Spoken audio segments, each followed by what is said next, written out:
Shopping itu lah. Tapi shopping apik tapi ini wawancara soal tanduran iki. Wah, diwawancara ayo. Tukang macul wawancara kira Apa? Kene kene jengong kene. Iki pasana ana. Men bojomu ku tanya Jawa ya ora iki. Sampeyan yo karo ngene. Iya ora apa-apa. Pengertian rajin menurut saudara Pano. Nek bibite nek menurut sampean apik apa ora kowe? Ketuan.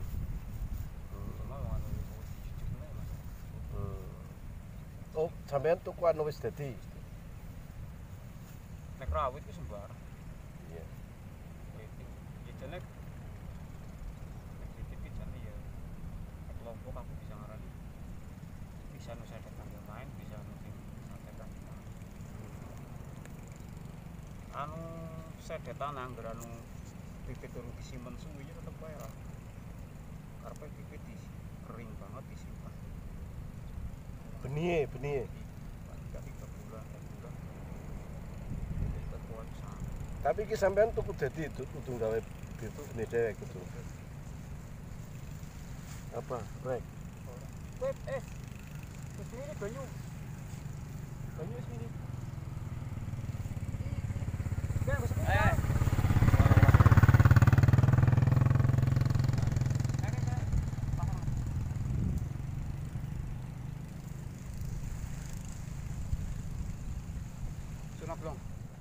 Lanjut Mas Surwaji. Tadi dari soal bibit ya, bibit bukan ini ya, bibitnya ini memang udah tua. Ya, artinya kelewatan tapi tidak apa-apa lah ya. Tidak apa-apa. Terus asal benihnya itu sudah lama ditahan ya, disimpan ya. Harus disimpan, disterilkan dulu lah. Ya, nah proses pembibitan pembenihan itu sudah ada perawatan dalam jumlah waktu yang lama.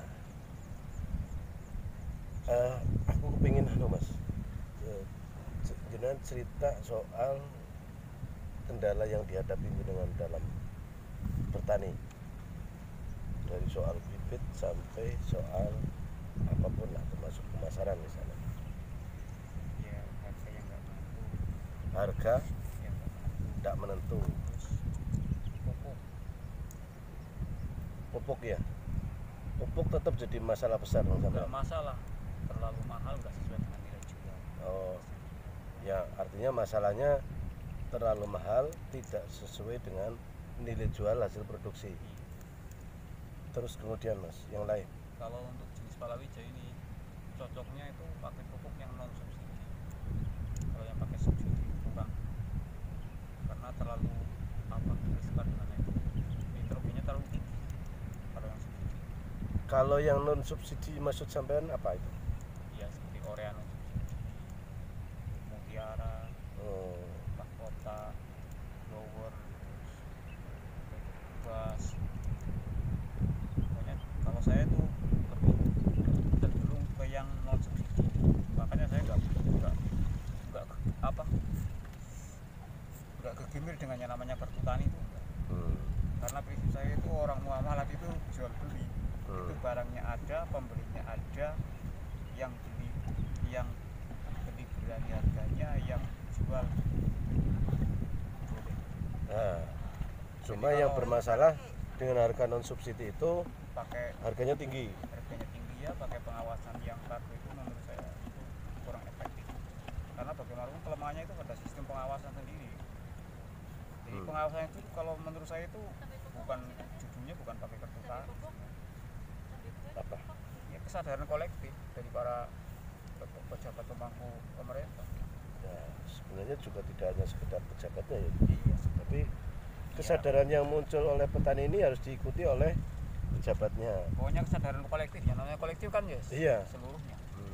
Kalau hanya digembor-gemborkan begini kalau nggak ada kesadaran kolektif susah. Itu kesadaran HP. Jadi susah lah. Jadi Iya. kalau untuk nilai jual cabai itu kalau standarnya minimal itu 25, itu petani baru bisa nanam lagi, bisa dapat untung. Tapi kalau di bawah 20, petani cabai tetap mati. Di bawah 20. Cabai rawit. Semua cabai. Semua cabai. Sekarang nyampe harga berapa Mas? Sekarang 28. Arti normal itu ya. Ya. Pokoknya kalau di atas 20 ya istilahnya orang bisnis itu dapat untung kalau usaha pertanian. Tapi kalau di bawah 20 hancur. Ngelintingnya iso nganggo menyan lah ya. Jadi nih iso tuku menyan sih. Di samping itu Mas, tadi soal pupuk ya, obat. Nah, obat ini mungkin jangan rasakan apa Obat kalau petani itu paling susah itu ngadepi itu hama patek atau layu, terus layu, fusarium. Terus kalau keriting daun sih bisa pakai vermectin bisa. Tapi kalau udah namanya busuk buah itu sampai sekarang jadi misteri. Belum busuk ada buah ya. yang kata orang Jawa patek. Hmm. Sampai sekarang jadi misteri. Belum ada obat yang benar-benar signifikan untuk mengobati. Oh ini obat ini cocok. Itu langkahnya cuma pencegahan dari awal nanam itu harus fungisida yang teratur. Karena itu awalnya itu dari jamur. Mau nggak mau ya harus fungisida teratur, terutama yang mengandung tembaga.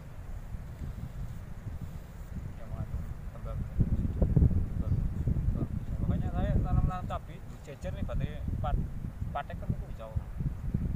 Karena apa? Karena fungisida rata. Fungisidanya. Kalau sudah kena diobati, walau alam susah. Jadi kalau tanya obatnya apa, saya nggak tahu. Itu cuma pencegahan dari awal, kreativitas kita masing-masing. Makanya saya ngempani istri 2 ya dengan nyangkul dan nanam cabai. Jadi enggak, pikiran saya diajak kemana-mana udah nggak kepikiran lagi. Yang penting badan sehat, nyangkul, hutang lunas gitu. Alon-alon. Pokoknya asal awak sehat nyangkul, lah orang mikir hutang lunas gitu. Ya. Satu hal yang mungkin sekarang lagi mulai digembor-gemborkan Mas, mau tanya nih. Sampean nyantri, menyantri. Ya, sedikit tenaga cerliwet lah, tapi ora tanah. Iya, tapi banyak kiai yang mengatakan bahwa penting bertani sambil berpikir, menanam sambil berpikir. Kalau saya yang diajarkan dari guru saya itu pertama awal mula kalau berpikir pertama itu membaca sholawat Ibrahim. Sholawat Ibrahim.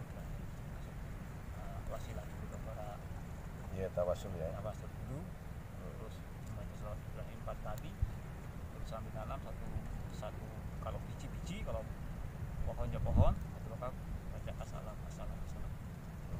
Yang saya malah besok. Nah, ini tadi sholawat Ibrahim. Mungkin banyak pemirsa yang tidak tahu Mas. Ini nanti sampean masuk YouTube Mas. Ya, itu yang Allahumma sholli ala sayyidina Ibrahim wa ala Ibrahim. Gimana? Allahumma sholli ala sayyidina Ibrahim wa ala abi Ibrahim. Wa barik ala sayyidina Muhammad wa ala ali Ibrahim itu. Dijelaskan sampean nanam loncat-loncat tidak jelas ini. Ada cabai, ada terong, ini terong cowel ya. Terus cabai terong, mesti piye iki kan? Karepe sampean. Apa dume bojo loro terus sing siji lombok, sing siji cowel. Terus Ini namanya tumpang sari. oh tumbang sari. Iya, jadi kan kalau cabai umumnya ini apalagi ini cabai ori, jenis ori kan 3 bulan setengah nanti baru petik. Kan lama lah, selama 3 bulan setengah kita mau pengeluaran terus ya jebol. Nah kalau di tumpang sari dengan terong ini kan 35 hari udah metik.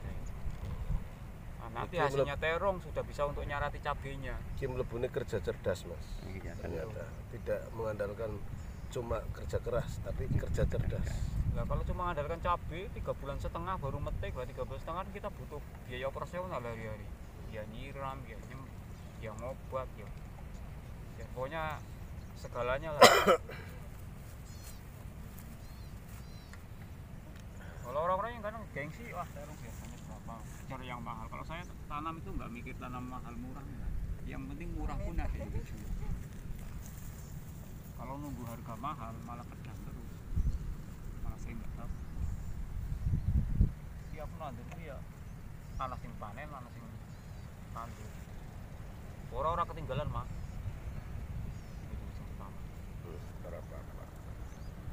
Baiknya tekan soal pupuk dasar mas.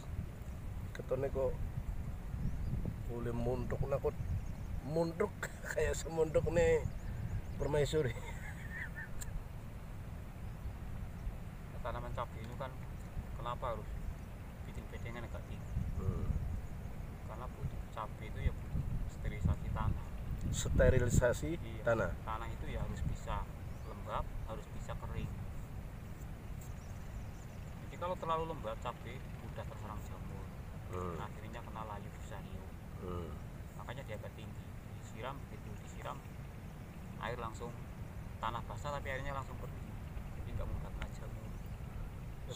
Sampai sudah tidak lama ketemu dengan saya, obrol-obrolan soal pertanian di warung ya. Waktu saya masih tutulan pupuk, sekarang udah tambah pinter. Ya, Pengalaman ya, itu pengalaman. berguru pada pengalaman toh. Baru pengalaman. Yang Artinya namanya- tidak hanya sekedar teori gitu. Enggak. Saya malah nggak suka yang namanya teori. Saya lebih langsung praktek. Tapi kenapa dulu tanya sama saya? Berarti kan teori dong yang diburu. Iya, teori sekedar lah. Tapi kalau terlalu pada teori, kebanyakan orangnya banyak teori ya, orangnya biasanya ya akhirnya cuma teori dan teori. Wah, itu namanya nuduh saya, Bu. Ya kebanyakan ya nggak semuanya. Orang yang suka teori ya kebanyakan cuma teori terus. Kapan nantinya coba teori? Pupuk terus. dasarnya, pupuk dasarnya. Kambing. Kambing. Kai kambing. Anu apa? Kai kambing. Mendil. Kopi lah bahasa Indonesia. Kai kambing. Sama mutiara biru. Dasarnya mutiara ya. Aku lama nggak pakai pupuk subsidi. Aku mendesak beli pupuk ditanyakan kartu aku marah. Marah sama Mas Ganjar? Yes, Apa sama marah sama tokonya? Oh, yang tokonya. marahin Aduh, kartunya. padahal itu kebijakannya Mas Ganjar loh. Ya karena apa? Peraturan tidak sesuai dengan muamalat, saya yakin tidak akan bertahan lama. Karena apa? Ini menyalahi aturan dari segala yang punya peraturan. Ya silakan bikin peraturan, itu kan pekerjaan orang nganggur, orang duduk dibayar bingung nggak ada kerjaan, jadi bikin peraturan seperti itu. Ya orang mau beli kok ditanya kartu, belinya bapaknya duit. Saya bakar kartu kan kalau dibagi gratisan, orang beli bawa duit. Kecuali tukar menukar barang. Nah, Apa biyen cara biyen ngarani? Barter. ya barter. Ora usah Kita tahun mau duit. beli kok ditanya kartu, ditanya KTP. KTP kan identitas saya pencuri atau orang baru di sini. Sampean termasuk orang lama. Berapa generasi di atas sampean di sini? Bapak? Kakek, nenek, Saya udah buyut 3 generasi. ada di sini semua. Cuma yang tersadar untuk tanam jenis gini baru saya. Kalau dulu tanamannya paling ubi, jalan. Dari keluarga besar? Jalar, ubi pohon. Ya karena sampean ini golongannya bangsane aku ngeceh-ceh pikiran. Nah, setelah ngeceh-ceh pikiran sekarang masuk ke dunia klinik mas. Ini sampean kan berada di lingkungan Mbah Fikar. Ada cerita menarik tentang Mbah Fikar? Saya malah nggak tahu. Udah tahu ya? Karena ya mungkin satu karena walaupun saya keturunan orang klinik, tapi saya kurang hobi di hal seperti itu, maaf kalau hal seperti itu. Karena saya itu juga pernah ingat pesan guru saya, kalau orang larinya ke klinik itu sama saja orang hanyut berpegangan pada rumput. Ya udahlah, sekarang Itu jangan jadi itu jangan, sudah prinsip itu. jangan klinik lah. Iya, jangan Nah, klinik. ini kan Mbah Fikar ini kan kata orang ya, itu termasuk salah satu wali yang berada di pinggir samudra. Mungkin dengan punya cerita sendiri itu soal Oh, tidak juga. tidak. Walaupun cerita cuma dari mulut nggak detail, saya nggak berani cerita. Nanti saya takut salah. Takut salah sama yang mempunyai gitu. Jadi kalau hanya tahu sekedar tahu nggak belajar. Karena cerita di sini saya yakin itu yang punya pasti mendengar. Saya tahu. Kebetulan kalau saya itu udah Mbah Lekor itu kan Mbah Budi saya. Mbah Lekor itu kan punya anak Mbah Samijo. Mbah Samijo itu kakak beradik dengan ibu saya. Rama Kromo Odrot. Iya. Terus yang Sumber Jati sana yang di Kaikon namanya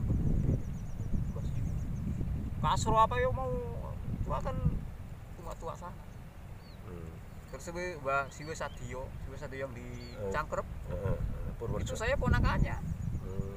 Jadi atas-atasnya itu banyak orang klenik. Cuma saya sendiri kurang hobi, nggak hobi. Jadi keturunan orang klenik, kebetulan istri saya juga keturunan dari Demang Bapak. Nah, Udah. itu cucu ke berapa ya? Keempat masalah. Saya cucunya mas, cucu buat Demang Bapak.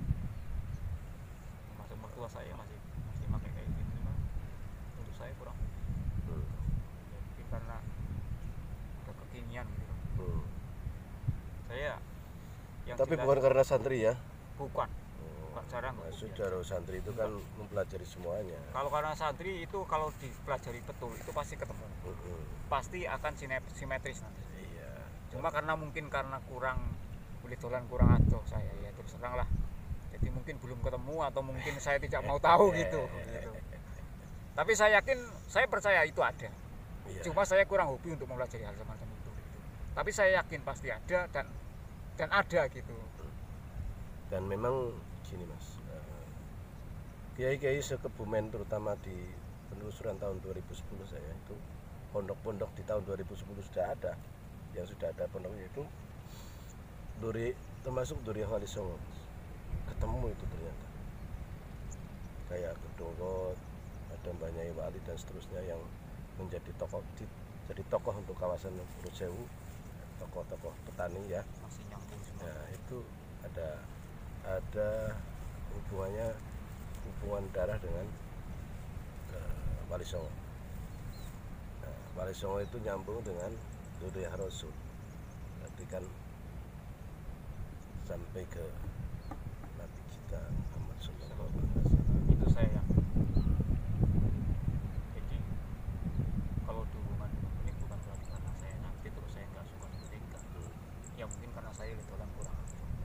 Saya akui saja gitu. Mungkin ada yang lebih fokus karena setiap manusia kan tidak bisa semua fokus. Menurutku dengan menanam sambil berzikir ini bagian dari kelebihan yang dengan miliki dan dengan lakukan. Cara wong anu itu ilmu yo duwe ngamale. Kalau saya itu prinsip saya ilmu tidak perlu banyak-banyak, yang penting diamalkan. Nah. Itu prinsip orang. Nah, gitu. Jadi kalau kebanyakan ilmu nggak ada amal ya hanya kosong. Tapi omong-omong hari ini dapat ilmu banyak nih di Mas Rawaji. Jadi yang pertama adalah soal benih ya. Benih harus disimpan lama dalam proses pembuatan benih tentunya ya. Terus cara tanam apa mau tumbang sari.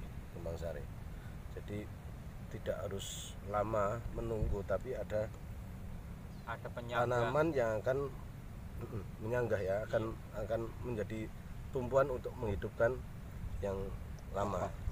Dalam ini adalah apa mau sini terong coel, terong yang meluntuk-meluntuk. untuk operasional harian itu harus secepat mungkin. Sama orang transmigrasi kalau datang langsung nanam sawit ya kelaparan. Iya. Termasuk membuat lundukan itu ilmu baru sebenarnya di Urut Sewu, karena saya belum melihat teknik ini mas dilakukan. Soal drip ini lama, ini drip lama. Terus kemudian pupuk dasarnya itu ya itu lama lah ya soal. Nah tapi menarik juga ini terkait dengan pemilu ini, ada persoalan pupuk yang itu ada hubungannya dengan kebijakan. Itu adalah ilmu yang keenam, banyak mas itu mas. Jadi terima kasih sekali saya bisa nyambar di sini. Nyambar bisa mengganggu sampean. Enggak merasa bersalah, malah ngasuh saya. Oh, iya. Tapi maaf aja nanti kalau istri marah ya, harus diladeni dong kalau marah istri.